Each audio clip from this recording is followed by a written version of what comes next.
Good morning, guys.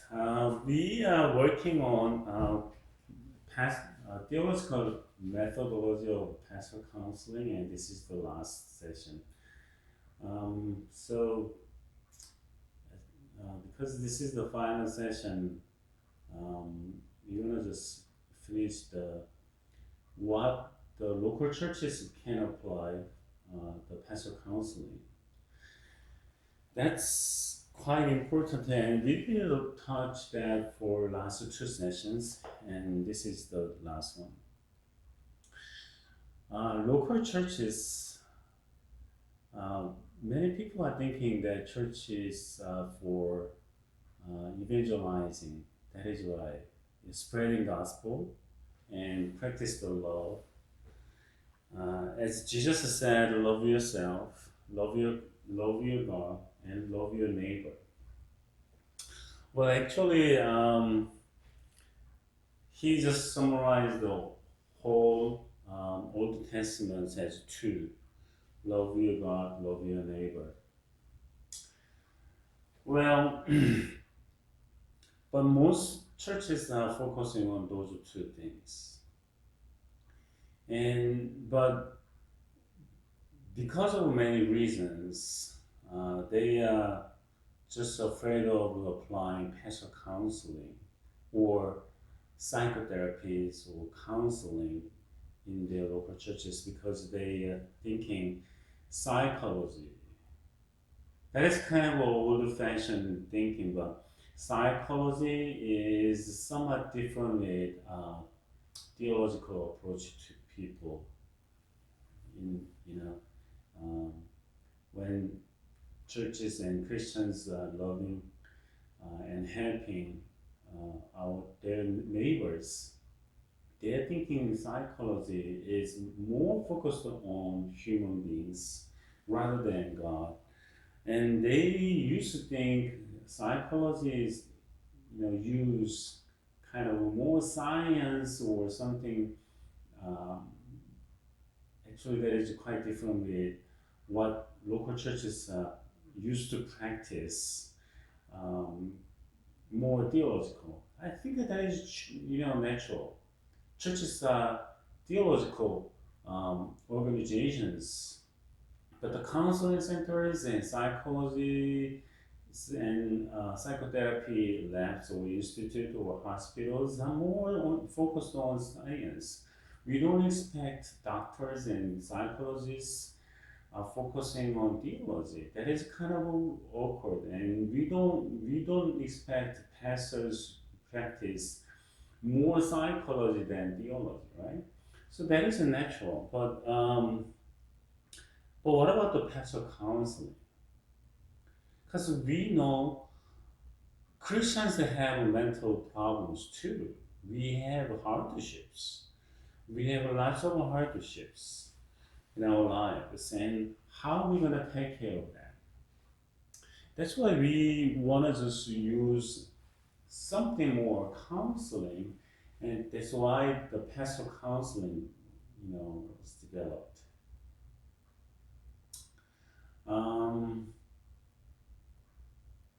But how we can apply pastoral counseling in our local churches and church ministries for not only for the church members but to other people in the local residents.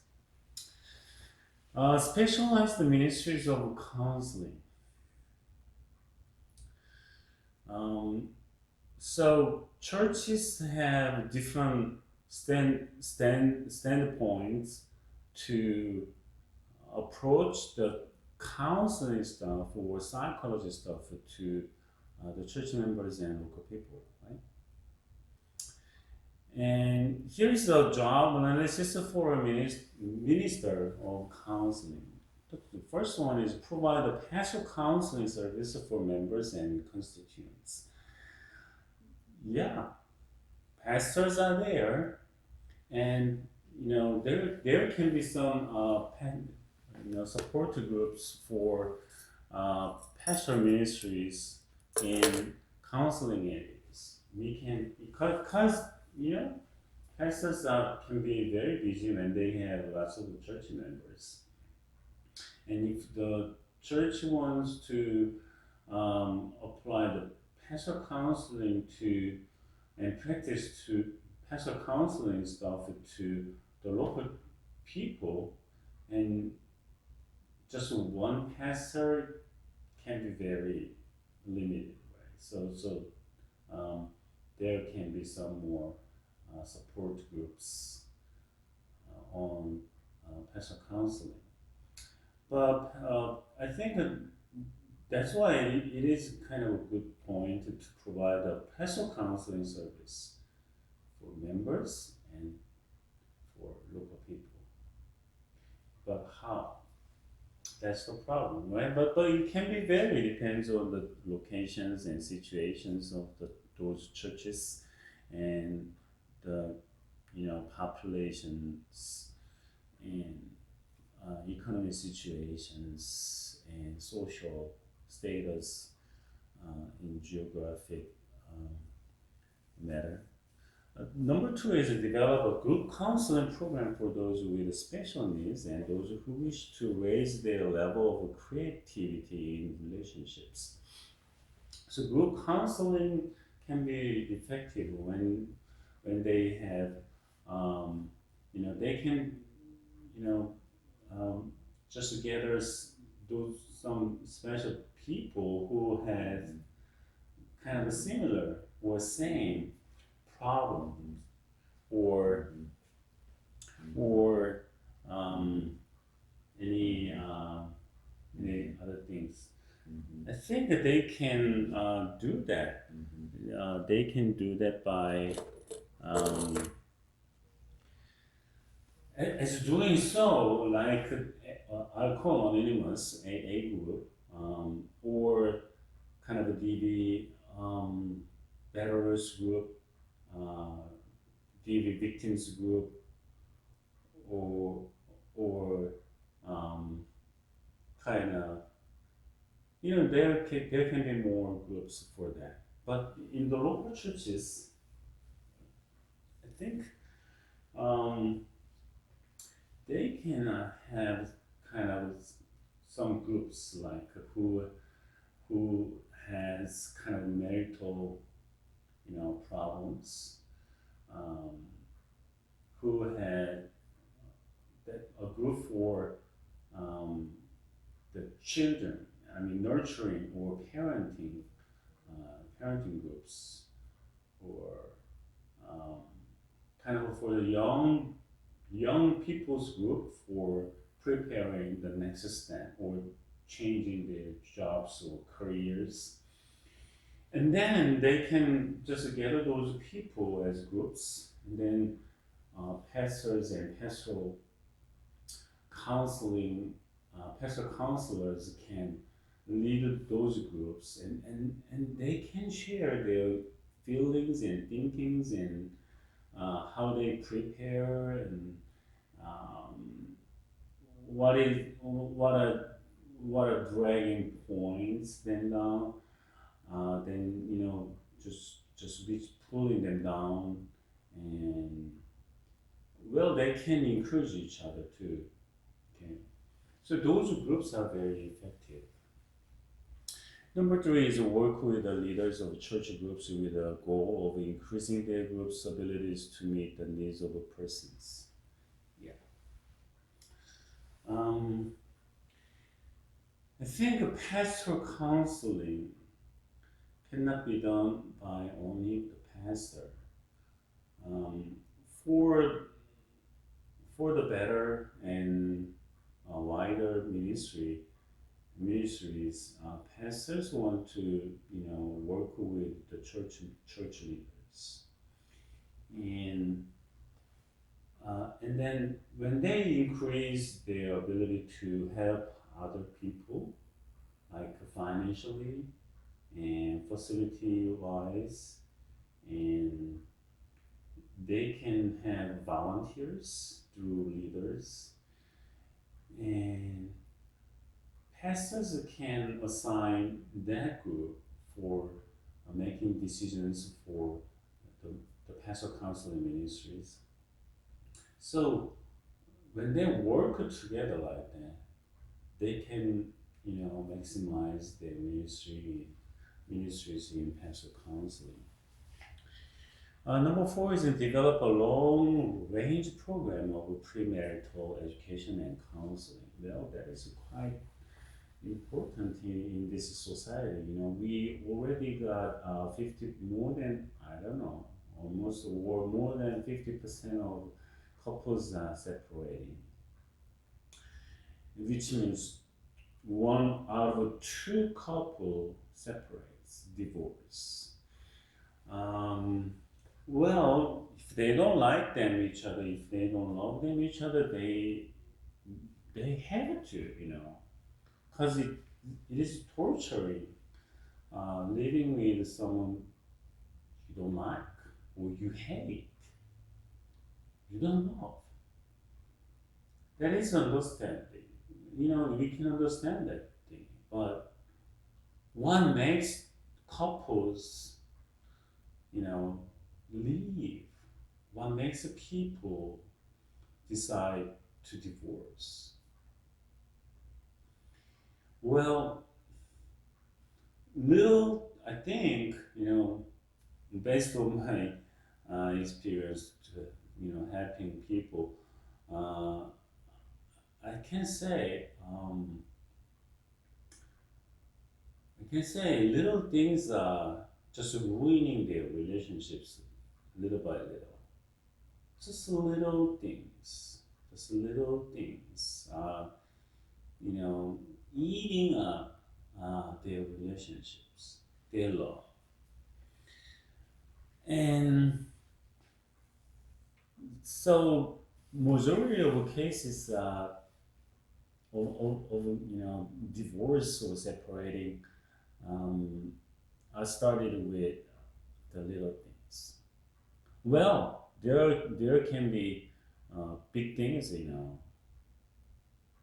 but usually the little things for a long time, and they finally decide to separate. Um, but who's gonna hurt? Who's gonna hurt? I mean, it can hurt themselves, but at the same time, you can hurt their parents, their children. Okay, or some people related with those couples. So that is big loss actually. And so the churches want and pastors want to help the existing couples.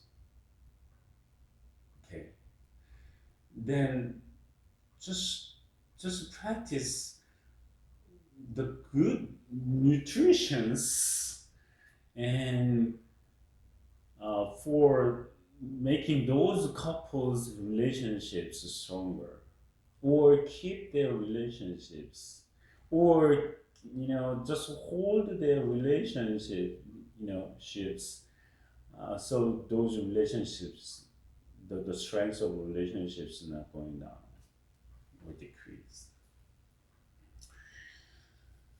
So we need a long term program for helping and supporting those couples. Number five is provide vocational counseling with youth and young adults because they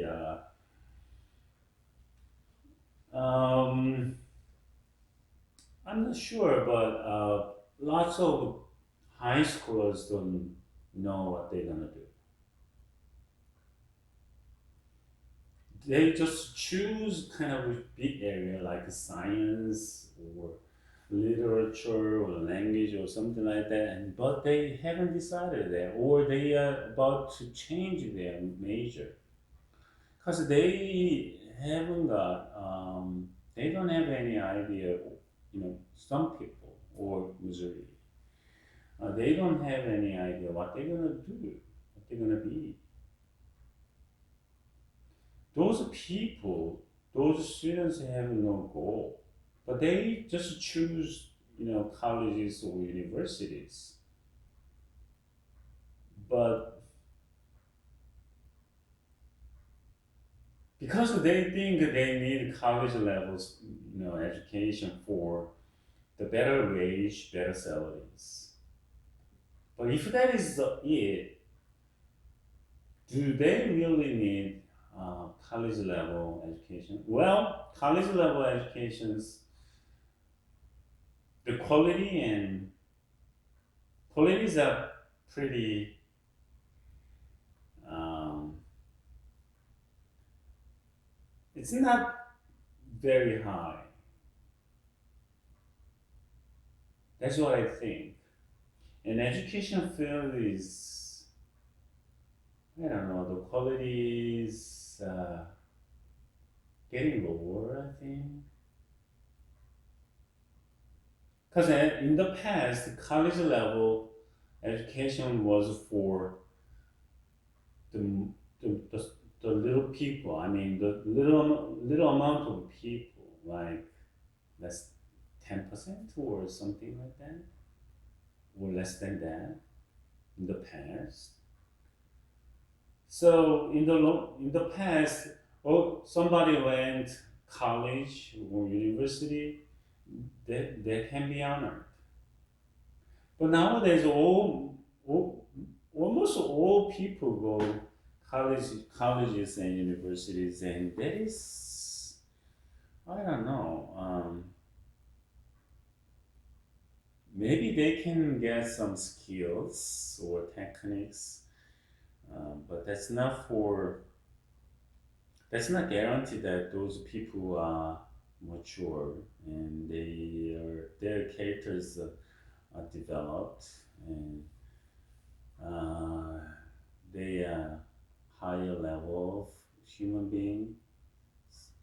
Um, well, that's what most people was thinking in the past, but nowadays, I don't think so. I don't think so. But anyway, um, the young and youth people want to know what they want to be, what they want to do, but they have no idea, or they are wondering, what they are really interested in. Because education is pretty generalized, so it's hard to pick what they really want. And even though they choose their majors, but they just still doubt. Well, they can change their majors, they can change their goals, but at, when they choose a major they like, the strengths, how much they like it, how much they love it, how much passion they have it on it, then that is different. That is different, right? So young people, um, that's the condition and situations of young and youth people nowadays. So pastor um, counseling ministries want to focus on that for young and youth people. Okay. Number six, serve as a resource person for renewal and planning retreats.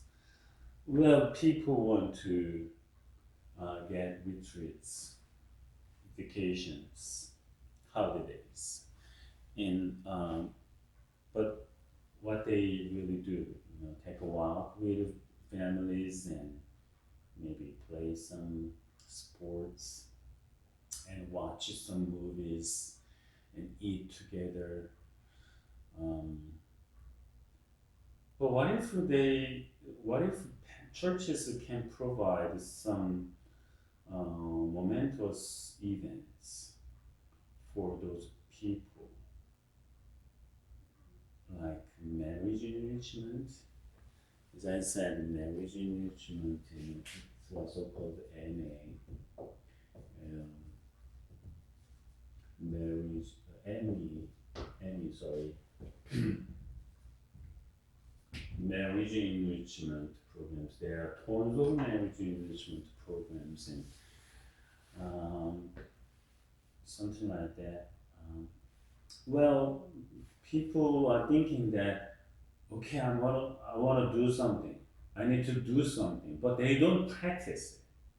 But when they got a moment, kind of something, motivated event, motivational event, then they can really choose their minds, make up, their minds, and then they are ready to practice it. Okay, I think churches can provide those motivational events. Well, because they know it, they have to do this, they want to do this, but what triggers them to really practice them? Okay, I think the motivational events.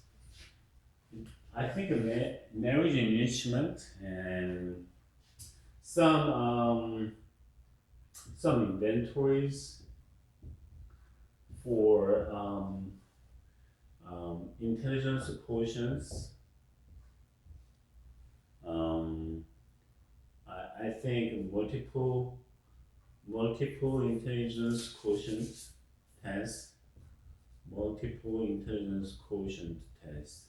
Okay, there are lots of tests for not only IQ, but there can be IQ is pretty limited. When you have a brain, IQ must be dissipated. Okay, it's not everything. It is important. It is important, but I'm not saying it is not important. It is important, but it is part of it.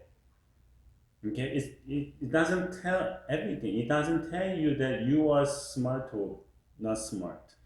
Because, well, in this area, some people can smarter, and some people are not smarter than other people.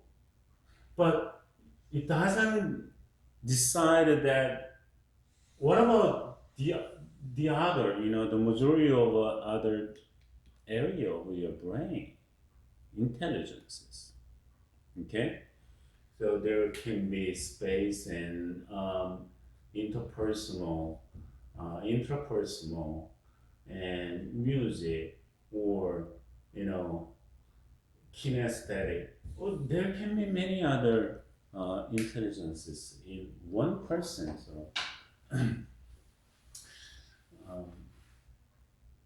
and then we wanna just those things, and some other things can be applied to the retreat planning and renewal. Okay, that's we know what the renewals are, but churches and pastoral counselors can provide the motivation. So for that is quite important. Number 7 is work with the Christian Education Committee in developing a parent and family life education program, teacher and leadership training workshops. Well, parenting is huge, I think I just touched that last time. Parenting. Easy to be parent. Nowadays, it's not that easy though. When you have babies, kids, you are called parents. But it's the same thing, you play soccer, but people gonna call you soccer player, but you are amateur. What about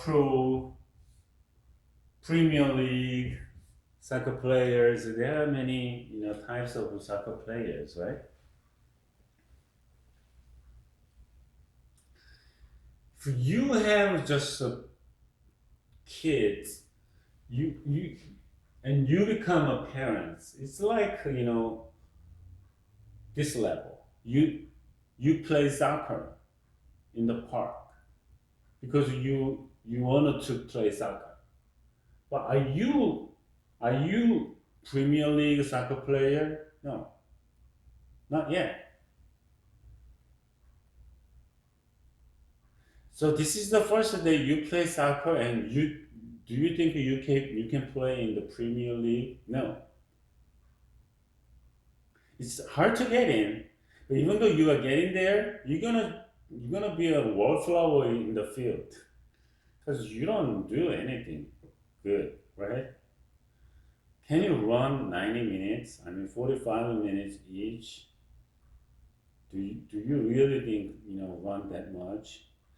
Do you know how many kilometers and miles soccer players run for a game? Sometimes they have to, sprint for the goals, and they have to, bump each other for taking the balls out or controlling the ball and keep the balls.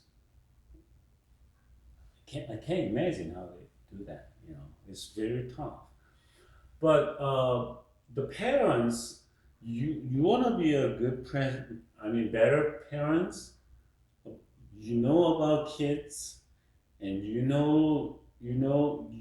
think you know your kids, but do you really know your kids? Well, sometimes you don't understand what your kids are doing. That's what I feel too. Okay, it's, many times kids are gonna make you frustrated, because you don't understand why they are doing that. Do you know about the hormones and adolescence? There are tons of things you don't understand what's going on in your kids. You went through all those things, but still, as a parent, you know, maybe you could understand what as yourself when you were kids. But now you are parents, and you have to understand your kids as parents. That is a totally different, right? Well, we can say, son, I hope you have the same boy like you, and you can understand me. Well, they they can, but they cannot too. Also, I mean, because they can understand themselves as them, because you know, they see themselves, but sometimes they don't understand what they, themselves too, because they don't know what's going on in themselves too. But as parents, how can you understand your kids all?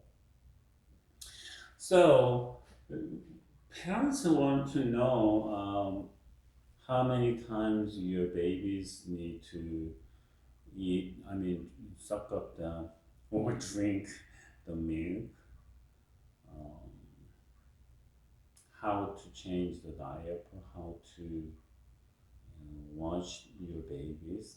That is very tricky, I just still remember, and still, you know, remember the feelings. The little baby. Have you ever watched your baby? You want to make your room temperature warm, okay? You want to make your room temperature warm, and you want to just, keep, uh, set the, kind of water temperature too. It's not supposed to be too hot or too cold, right? And you have to learn the order. You, you know how to what's the first thing you have to when you wash your babies? You have to learn how to hold your babies, right? There are many things, but when your kids are 3 or 4, you need to talk. My goodness, What about you have a conversation with your kids, when they are 20s, teenagers? We need to get ready for that. Parents need to know um, the real things, and they have to get ready for their kids as time passes, as they grow. Parents need to. Well, we just spend lots of times for learning by mistakes. Well, that is how we learn. But what if we know a little bit more in advance? We can get ready for that. We're gonna make mistakes still, but we can minimize our mistakes, and we can just change our attitudes and um, the goals and how to teach them, how to train them, and something like that. So that is important. But majority of parents just have a babies and we have parents. I know you have parents, but are you what level are you in as parents? So Christian education committee in local churches want to provide good parenting programs for church members and for local people. You can invite local people so you can teach them the right things. Number 8 is participate occasionally in the preaching ministry, the leadership of public worship, ministering to the hospitalized and speaking to church groups. This is an amended version of the goals of the ministry counseling in which the author engaged at the first lesson. Okay. The emergence of pastoral counseling as a specialty within the ministry has been paralleled by the development of church counseling centers in many parts of the country.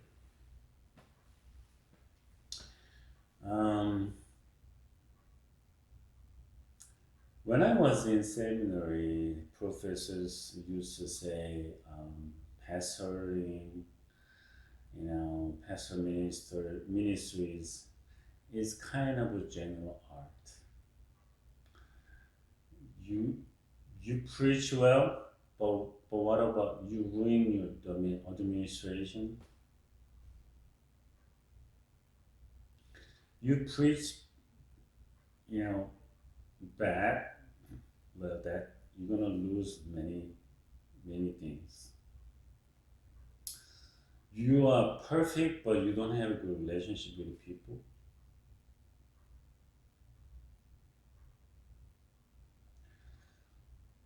Well, everything is great. You preach well, but you sing horribly. There can be many, things. So things pastors need to know and learn practice, and that is very kind of it's pretty hard because lots of people have different opinions and they just pinpoint this and that. So pastors want to have kind of a strong mental, you know, so they can control their emotions. Um, so they're not depressed by lots of opinions and pinpointings. Because people are all different, and churches are kind of a pretty easy place to pinpoint their pastors. Because pastors don't usually they don't react strong way or tough way, even though they want to do that. Um, People that don't like to see those things. That's why people, church members, ooh, my pastor's kids, ooh, they just easy to pinpoint. When they got pinpointed like that, when they got criticized, that way, they're gonna get mad. They're gonna shoot people. Okay, but pastors, can you imagine? You wanna just, put your faith in other issues. So think about it. When you got criticized by other people, like one or two even, you're gonna leave the church. But the pastors don't can leave their churches because of the salaries or something like that. Well, that can be true. That's why church members can utilize those things because that's the weak point. But think about that. You know, when you got criticized by people, the same criticism passes by people. You can't stand for that. Think about it. Anyway, pastors want to learn and practice many other good things like those. So that's why also called pastoring is also called the general art. In the most comprehensive study of these centers now available, Berkeley Hawthorne arrived at these conclusions. Okay, the local churches. Number one, the church counseling centers have restored an historic tradition to the church by meeting neglected needs. Okay. Provide help for many who would not otherwise get assistance. Because churches helping people not only the secular way, but they want to just add, or they have another goal like practicing loving, your neighbor. That's another way of loving your God. Because you don't love your the local people you can see. How can you love your God you cannot see? Okay, that's what Bible says. So you wanna just practice love to people, and some people they need food, but at the same time they need spiritual support. So churches don't want just just give away some food. What about the spiritual stuff? They can expect, or they don't expect spiritual help but only food, but your spiritual support. Pastors and church members and Christians spiritual support for those people on top of the food or any other secular help. That can be huge for those people because those people can get really real good spiritual support. They haven't got from any other people, any other places, from any other people. Number three, perform a significant community service by functioning in part as a retreat agency. So you want to just provide retreat programs and some kinds of programs related with retreat, and then you can they can be wonderful church ministries. Number four, made it in the prevention of more severe disturbances. There can be, I think prevention is more effective, more, important than treatment or curing. We can expect what's gonna be happening. When couples get married, we can expect their relationship gonna get in trouble, in the future. The marriage is gonna be happen in near future or um,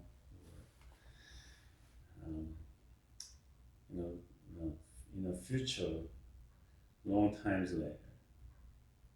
Okay, but lots of couples are separating and divorcing in the first 2 years. Okay, then you can imagine that all people, marrying people, couples, gonna get in trouble in first 2 years. They are eager to love each other and they love each other so much, but they're gonna get in trouble in 2 years. Majority of couples are divorcing in 2 years. Okay. Then before they got get wedding ceremonies, pastors want to provide marital counseling. I mean, marriage counseling. Now, not for only once, but for like 3 or 5 times, maybe 1.5 hours each, so they can understand themselves and others, and they can understand their marital life. Okay? And they can expect some problems and difficulties in the future.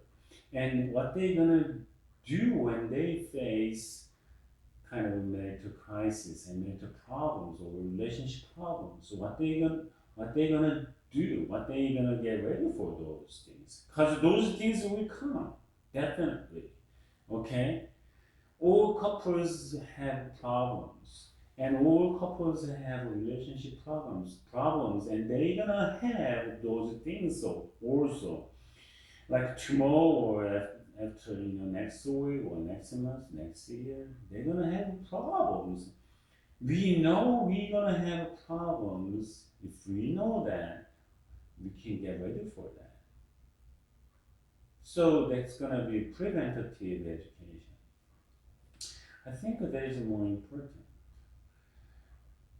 People are just thinking that we love each other so much, so we okay, we're not gonna have any problem. When we have problems, we're gonna talk, we're gonna sit together, we're gonna just make an agreement. That's dream we all have. That is great, but do we really have those skills for that? Are we ready for those? How are we gonna do that? That's the problem, but we don't know. We don't have any tools and strategies and goals, and we don't have particular process for the rest, for the conflict and consolidation. Consolidation. We don't have a solid plans for that. We are not fully ready for that. Then really in trouble, and we cannot come out of those situations. That's the problem. Number 5, may provide unique opportunities for personal and spiritual growth. Yes, have fostered the interprofessional association and cooperation, networking, working together for the better results. I don't think pastors can solve all the problems. I don't think pastors can answer to all the problems. I don't think pastors can, just make all the relationships strong so they're not going to separate. I don't think so. Then how we can just help others? We need to work with others so we all can support those people. Okay. 7, demonstrate another dimension of interdenominational cooperation. Okay. And number 8, provide a clinical setting for advanced training in pastoral counseling.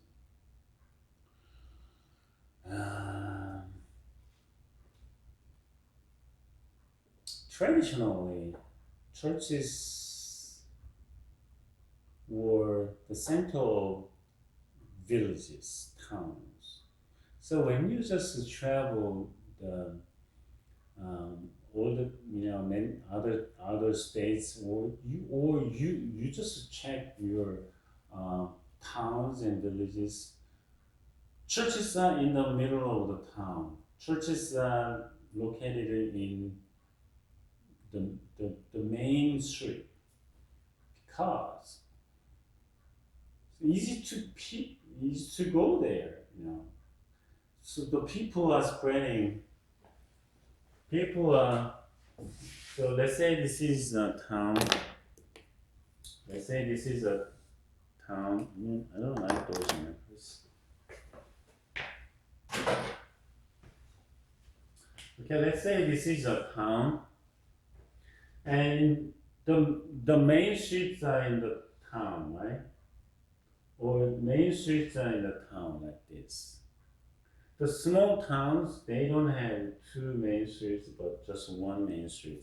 So whenever you go any cities or towns, you can find the main street. That's the name of it. Okay, we have a main streets in Tassin too. Okay, main streets means main. Okay, so in the middle, in the main, the churches are on the main streets. Okay, Methodists, Presbyterians, Lutherans, Baptists, because it's easy to access.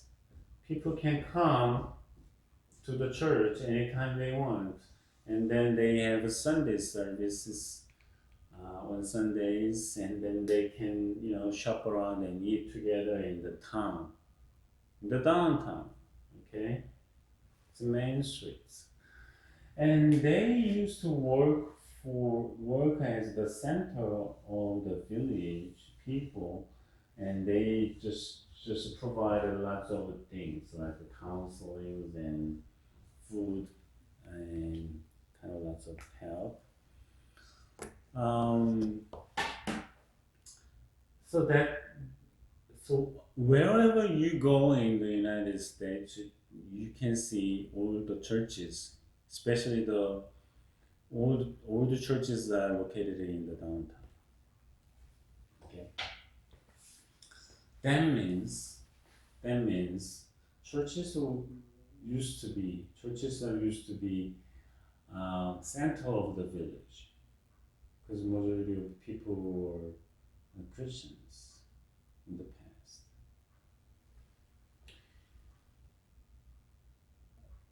Then how the local churches can provide the pastoral counseling services to those people as the center of help. And providing advanced clinical setting for the advanced training, that is quite important, but it's gonna be very hard for churches as counseling center because of the confidentiality, because of the shame. That is a huge thing. Okay. Well, pastors are not supposed to leak some information about particular church members or local people's privacies to other people or other places. That is confidentiality, very important. But even though church members know that their pastors gonna keep the secrets, but whenever they see their pastors, they feel shame and they know my pastor knows my secrets, and they can thankful for that, but at the same time they feel shame.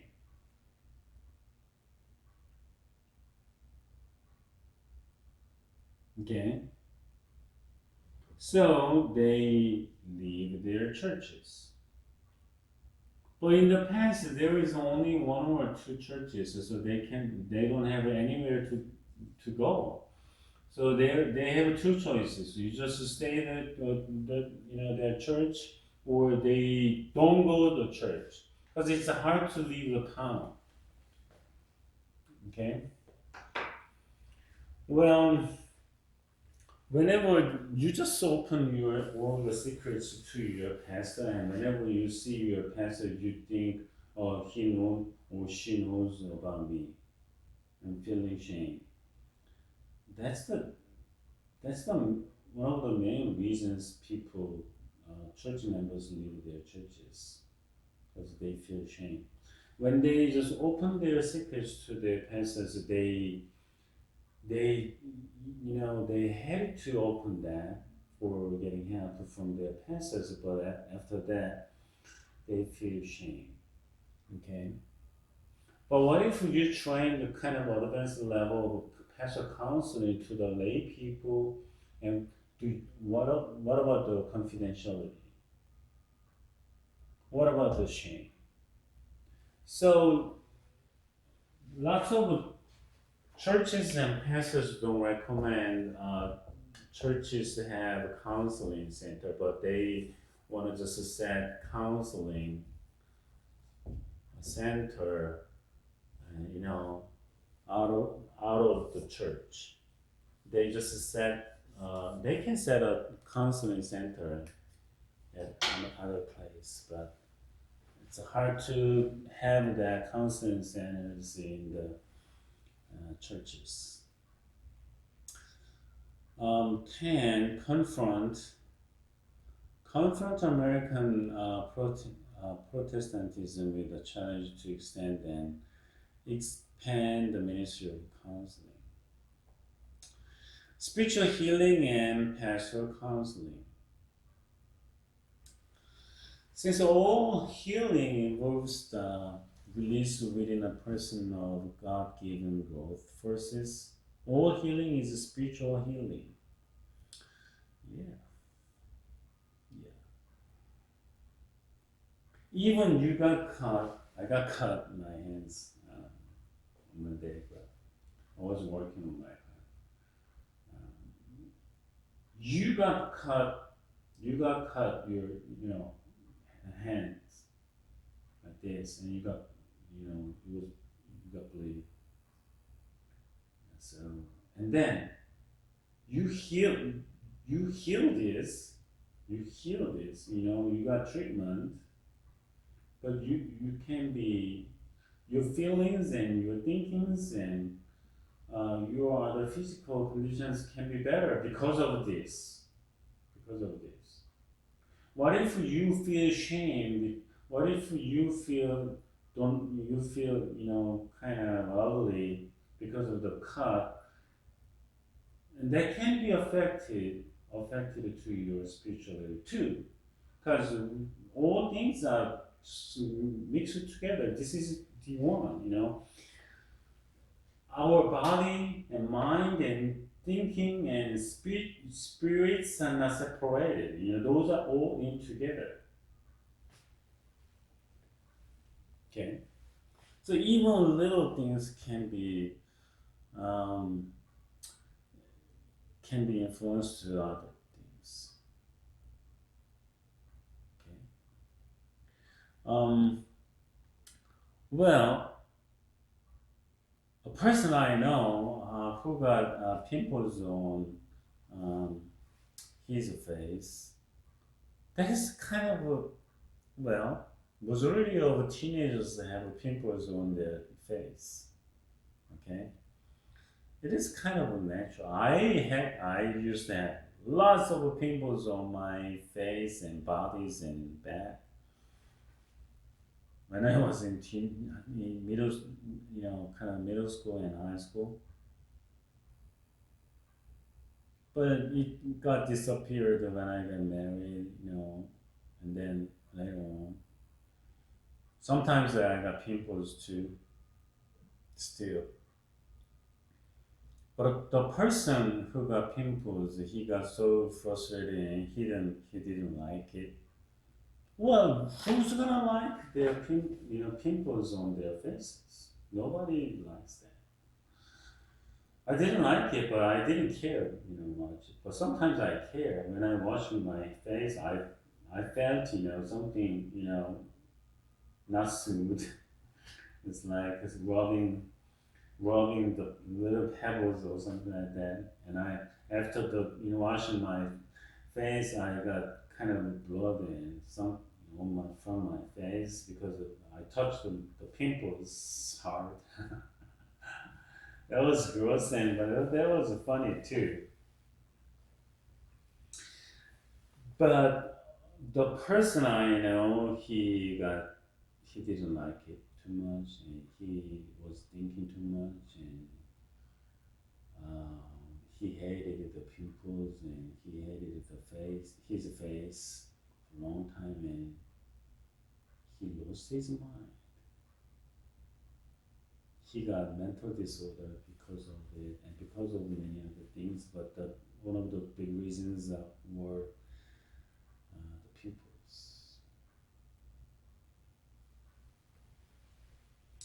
We need spiritual healings. We need physical healings. We need mental healings. But those are all same, I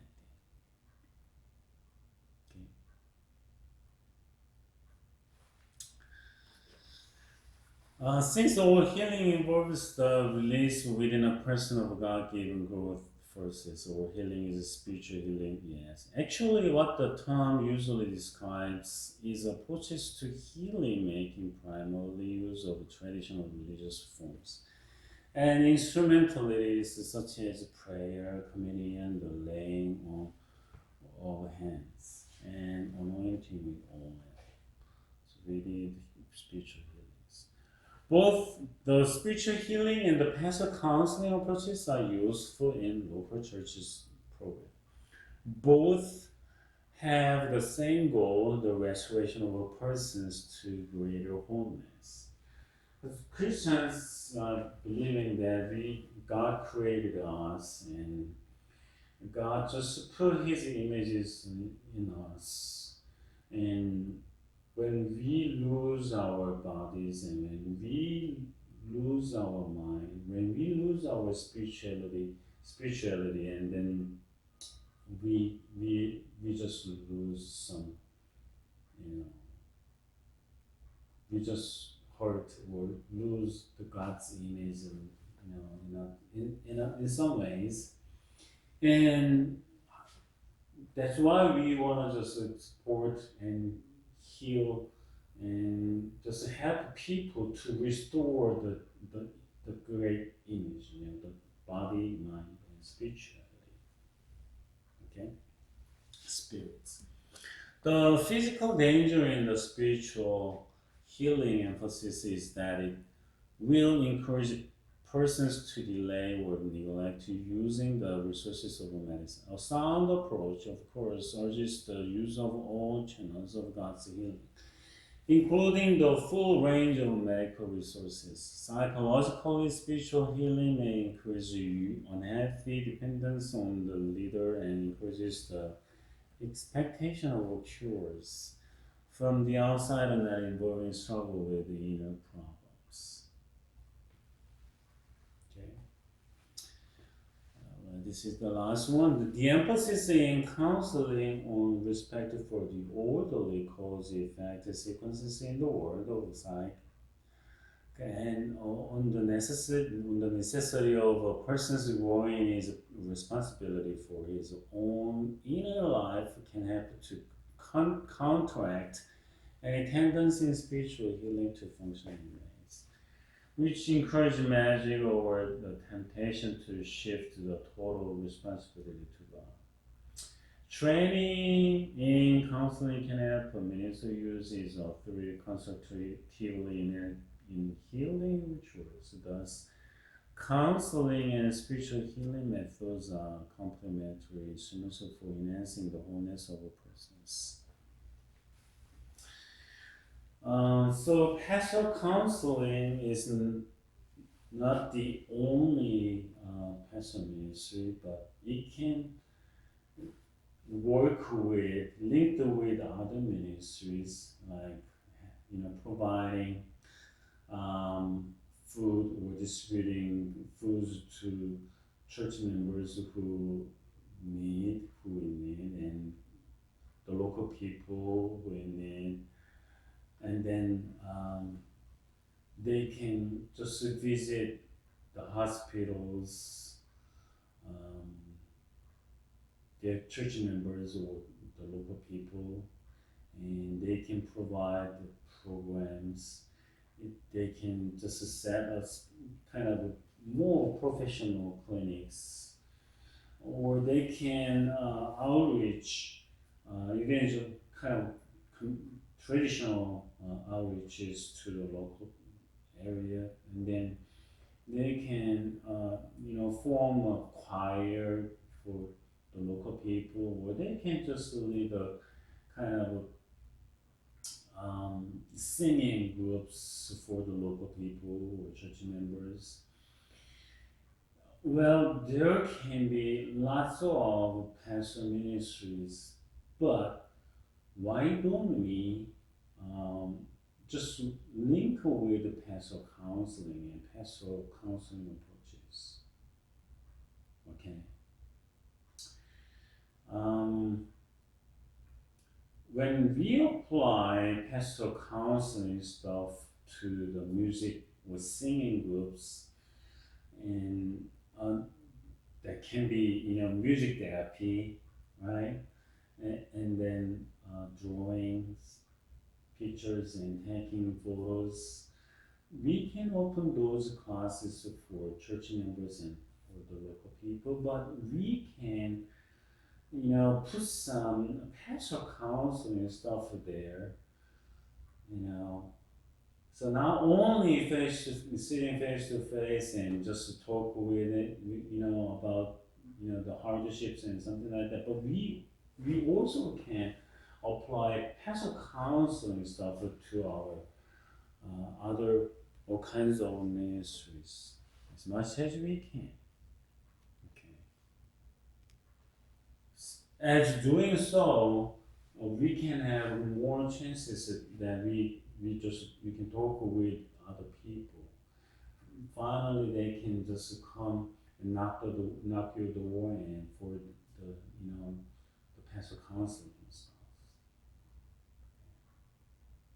Or you can just train some people for this particular ministries, like food bank or something like that, and then they can talk with the people who need those stuff, and then they can just help those people in the short conversations.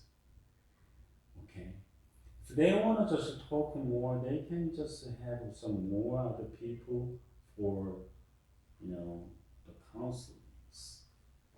Counselings can be happened in any place, not only in the counseling.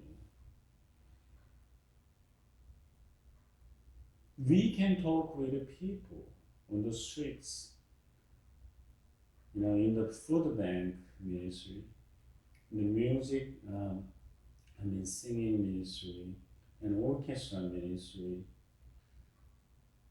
But when we think a little bit more about the pastoral counseling, and we want to just help those people who participated in other ministries, we can help them. We can touch their minds.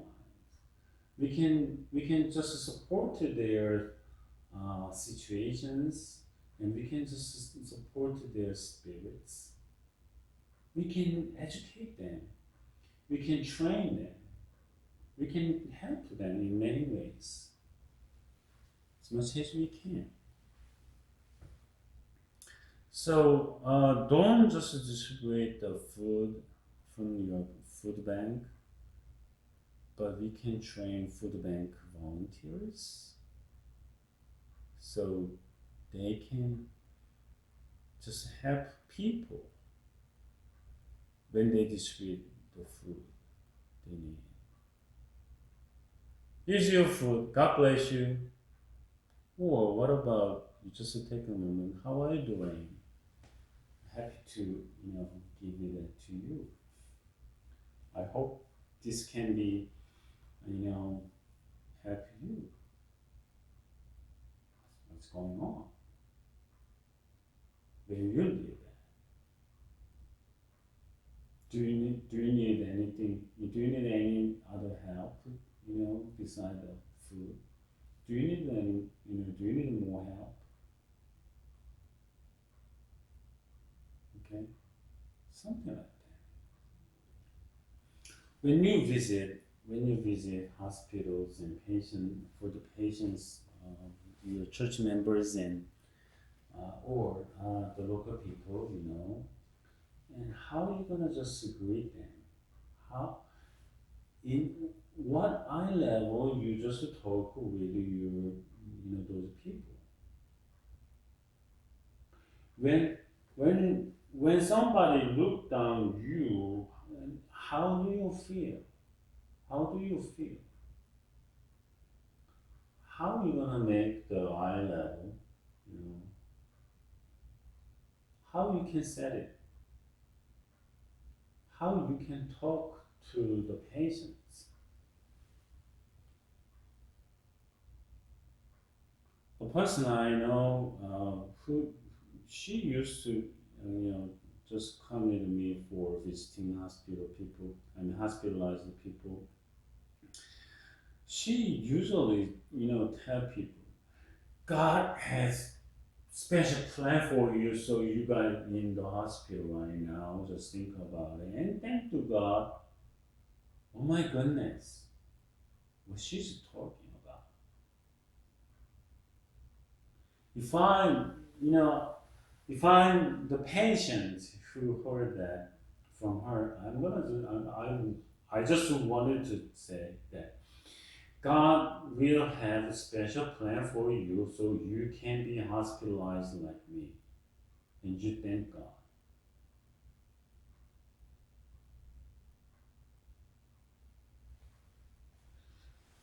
So I had to train the hospital visitation groups again, even though they feel not comfortable. They have to know how to talk, who are on the beds, who are sick, okay? How do you know, if God has special plan for the person? How do you know what kind of plans God has for that, for those people? Is that even though you are convinced that God has a special plan for the sick people, do you think you can tell that? You can tell that to them? Or you just wait until they say, oh, I got sick. I'm in hospital and I was thinking that maybe God has a special plan for me during this time, during these hardships, through this pain. That's what they can tell, but what you tell, okay?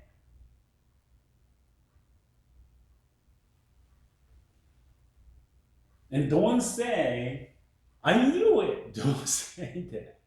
That's what not you can say. You cannot say that, okay? You just talk to yourself like that. Don't talk to others.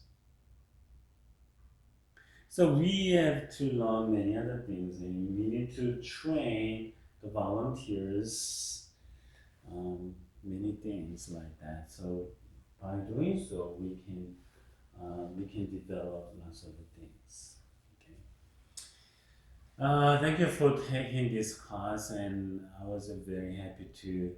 It's been, my honor and joy to share those things, and hopefully, I just you can apply those things to your ministries and enrich your ministry.